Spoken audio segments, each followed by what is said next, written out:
बलराम जी का ब्याह हो गया लेकिन ठाकुर जी का नहीं हो रहा था। तब देवकी मैया ने नारद जी को बुलाया और नारद जी ने कही बड़े लाला को तो ब्याह है गयो या छोटे वाले को कब होएगो। तो नारद जी ने जब ठाकुर जी की जन्मपत्री देखी, जन्मपत्री देख करके बोले मैया छोटे वाले लाला के तो इतने ब्याह होंगे, इतने ब्याह होंगे, इतने ब्याह होंगे। बोले कितने होंगे?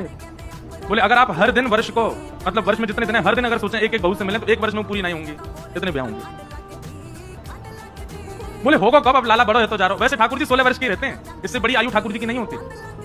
वर्ष गिने जाते हैं कि ठाकुर जी कितने वर्ष धराधाम पर रहे, पर ठाकुर जी अपने 125 वर्ष की आयु तक ठाकुर जी पृथ्वी पर रहे, भगवान श्री कृष्ण। पर 125 वर्ष के समय काल तक भी ठाकुर जी 16 वर्ष के लगते थे। मैया बोली लाला इतना बड़ा होगा, जाको ब्याह कराओ। तो नारद जी महाराज बोले भैया हम लड़की ढूंढे। देखिए मैया बोली नवलखा को हार दूंगी, मेरे लाला को ब्याह होगा तो।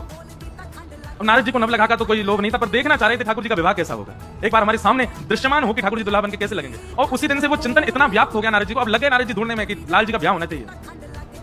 तभी नारद जी भ्रमण करते करते कौंडन्यपुर पहुंचे। वहां भीष्मक राजा की पुत्री रुक्मणी जी को जब देखा, रुक्मणी जी को देख करके नारद जी बोले वाह ये बिल्कुल उचित है हमारे ठाकुर जी के लिए। संत आते थे तो भीष्मक राजा खूब आदर सम्मान करते, उनके लिए आसन लगाया, बोले 2 शब्द आप कुछ प्रवचन करो। तो भागवत जी में वर्णन है मुकुंदस्य रूप वीर्य गुणश्रिय, भगवान के रूप और गुण का चिंतन सुनाने लगे नारद जी। रुक्मणी जी बैठ के सुन रही हैं। अच्छा पूरी पृथ्वी जानती है कि द्वारिकाधीश कृष्ण हैं, लोग उनको भगवान मानते, कुछ लोग मानते थे, कुछ लोग नहीं भी मानते थे।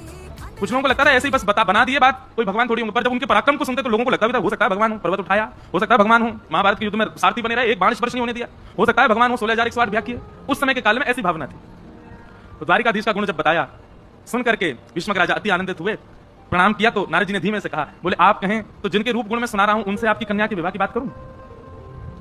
भीष्मक राजा बोले हम उनके लायक तो नहीं है, वो तो भगवान है, हमने सुना उनमें भगवत तत्व है। बोले नहीं आप वो चिंता मत करो, वापस लाली की राजी पूछो। ऐसा भी भाव है कि रुक्मणी जी ने पहली बार तो मना ही किया। रुक्मणी जी बोली अब इतनी जल्दी थोड़ी हाँ कर देंगे, अभी तो बस रूप गुण सुन लिए। तो नारद जी बोले ये आकर्षित तो हो गई है लेकिन अभी मन में विश्वास प्रकट नहीं हुआ कि ठाकुर जी से ब्याह होना चाहिए कि नहीं। तो नारद जी ने क्या किया, बोले अपने 18-19 चेला बुलाए और सबको बारी बारी से भेजा, संत रूप धारण करके जाओ और भीष्मक राजा के यहाँ जाकर के आसन मिले, वहां बैठ के ठाकुर जी के रूप गुण ही सुनाओ। रुक्मणी जी को और कुछ सुनाई नहीं दे, 24 घंटा ठाकुर जी देखें। क्यों? नारद जी के चित्त में जल्दी ब्याह हो ठाकुर जी का। अब तो जो संत हमें कौंडन्यपुर और भीष्मक राजा उनको आसन पर विराजमान करें, रुक्मणी जी सामने बैठे प्रवचन सुनने के लिए, वो शुरुआत ही यहीं से करते हैं। पहले तो रुक्मणी जी बोली ये सब एक एक कृष्ण की चर्चा क्यों करते रहते हैं।